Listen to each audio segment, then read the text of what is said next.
রাজপুত্র এসেছে শিকার করতে।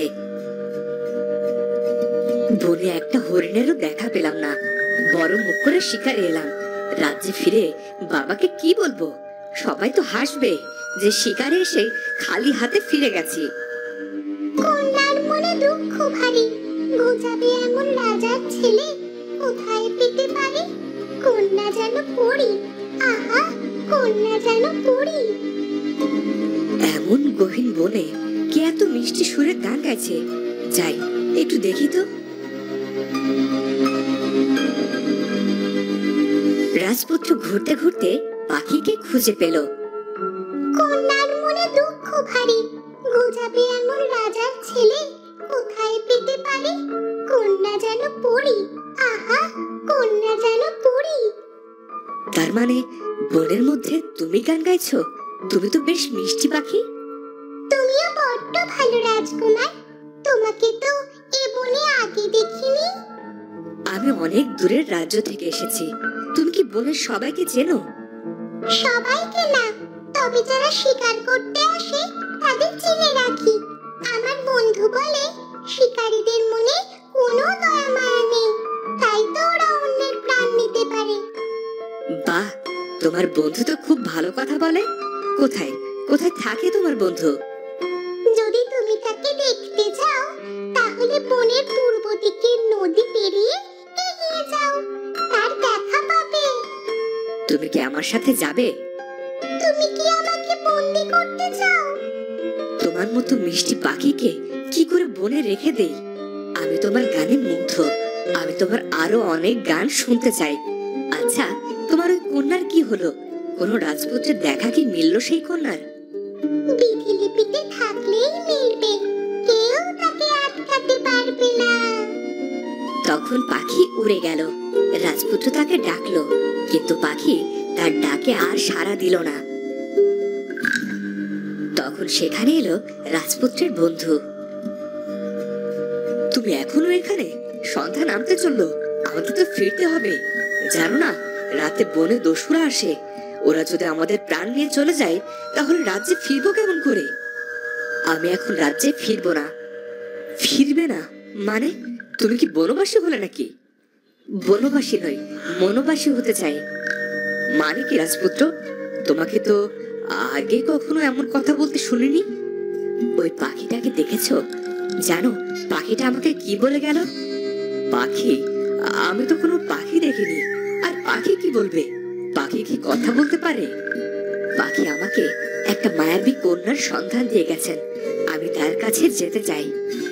এসব আবার হয় নাকি? ফিরে চলো, মহারাজার মহারানী তোমার অপেক্ষা করছে। আমি একা গিয়েই বা ওদেরকে কি বলবো? একা কেন যাবে? তুমি তো আমার সাথে সেই মায়াবী কন্যাকে খুঁজতে যাবে। তুমি না আমার বন্ধু? বন্ধু বলেই তো পরামর্শ দিচ্ছি। চলো নিজেদের রাজ্যে ফিরে যাই।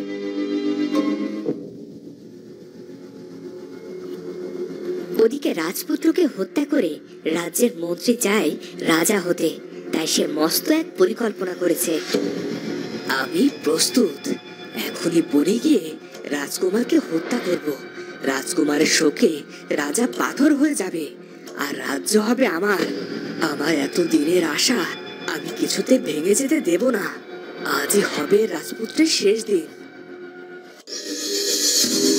এদিকে রাজপুত্র নাছোড়বান্দা, সে পাখির বলা পথে হাঁটতে শুরু করলো, আর তার বন্ধু মুখ গোমরা করে তাকে অনুসরণ করতে শুরু করলো। তোমার এত সুন্দর মুখটাকে অমন গোমরা করে কেন রেখেছো? বরং এটা ভাবো, যাকে খুঁজতে যাচ্ছি সত্যি যদি সে থেকে থাকে তবে কি ভালোটাই না হবে? নাও তো থাকতে পারে। অমন বলো না বন্ধু, বনের পাখিরা কি মিথ্যা বলতে পারে? চলো না, দেখি কি হয়। রাজকুমার আর তার বন্ধু হেঁটেই চলেছে বনের রাস্তা দিয়ে। আর কতটা পথ এভাবে হাঁটতে হবে কে জানে।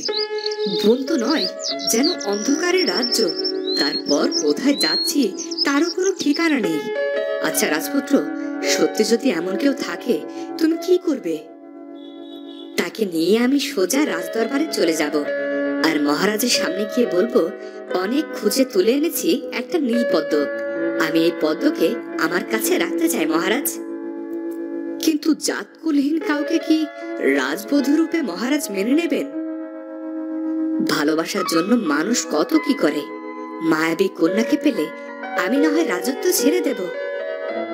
এসব মোটেও ভালো কথা নয় রাজপুত্র।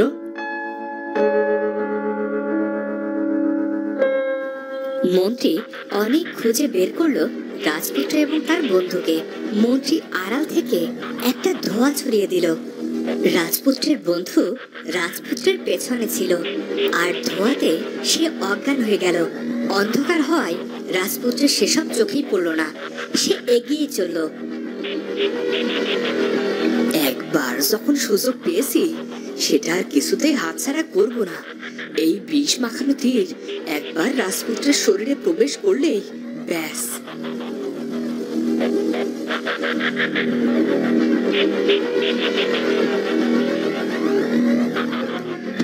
মন্ত্রী তীর ছুড়ল আর সেটা গিয়ে বিঁধল রাজপুত্রের পিঠে। আর এটা দেখে মন্ত্রী খুশি হয়ে রাজ্যের দিকে রওনা দিল। পথের কাঁটা দূর হয়েছে, আজ থেকে সব আমার। আমার এতদিনের পরিকল্পনা সফল হয়েছে। আমাকে এভাবে পড়ে থাকলে চলবে না, আমাকে বাঁচতে হবে। বীরেরা কখনো এভাবে মাটিতে পড়ে থাকে না। রাজপুত্র এই কথা বলে ছুটতে শুরু করলো, আর ছুটতে ছুটতে সে রাজবাড়িতে পৌঁছে গেল। রাজবাড়ির সৈন্য তাকে ধরতে পারলো না। খবরটা রাজার কাছেও পৌঁছে গেল। মহারাজের জয় হোক। এক গুপ্ত শত্রুর কোন এক দস্যু আমাদের প্রাসাদে ঢুকে পড়েছে মহারাজ। আপনি অনুমতি দিলে অন্তর্মহলের সব ঘরগুলো আমি তল্লাশি করে দেখতে পারি। অনুমতি দিলাম, যাও তাকে খুঁজে বের করো আর আমার সামনে এনে হাজির করো। দস্যুর এত সাহস আমার প্রাসাদে প্রবেশ করে। রাজপুত্র আহত অবস্থায় ঢুকে পড়ল সেই টেকো রাজকন্যার ঘরে। রাজকন্যা তখন নিজের ঘরে বসেছিল। কে তুমি? এখানে এলে কেমন করে? আরে কি হয়েছে তোমার? কি চাই এখানে? জানো না বাইরের লোকের অন্দরে প্রবেশ নিষেধ? পানি, একটু পানি। হঠাৎ রাজপুত্র জ্ঞান হারালো আর মেঝেতে পড়ে গেল। রাজকন্যা ভয় পেল, কিন্তু তার দয়া হলো, তাই সে রাজপুত্রের নাকের সামনে নিজের হাত রাখলো। বেঁচে আছে, কিন্তু এটা কে? কোন শত্রু নাকি বন্ধু? কি সুন্দর দেখতে, কিন্তু চিকিৎসার প্রয়োজন। রাজবৈদ্য মশাইকে ডাকবো?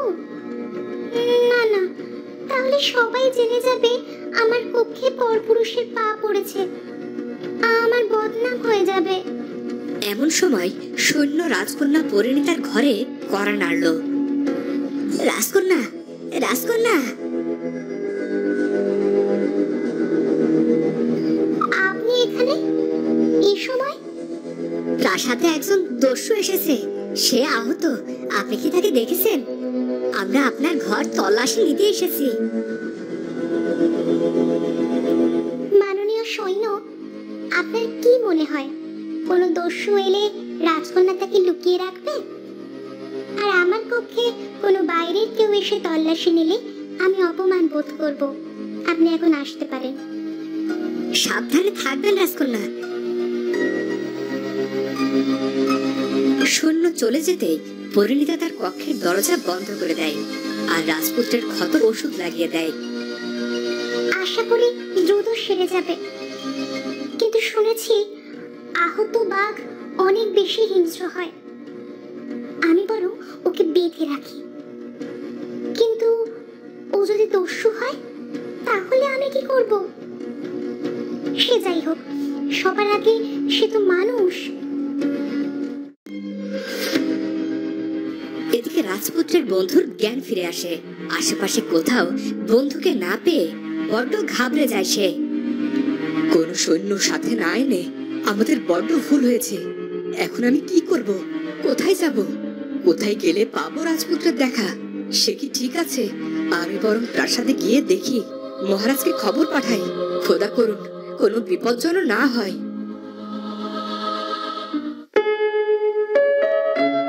এদিকে রাজপুত্রের জ্ঞান ফিরলেই রাজকন্যা তাকে কথা বলার সুযোগ না দিয়ে ফুলদানি দিয়ে তার মাথায় আবারও আঘাত করে এবং আবারও সে অজ্ঞান হয়ে যায়।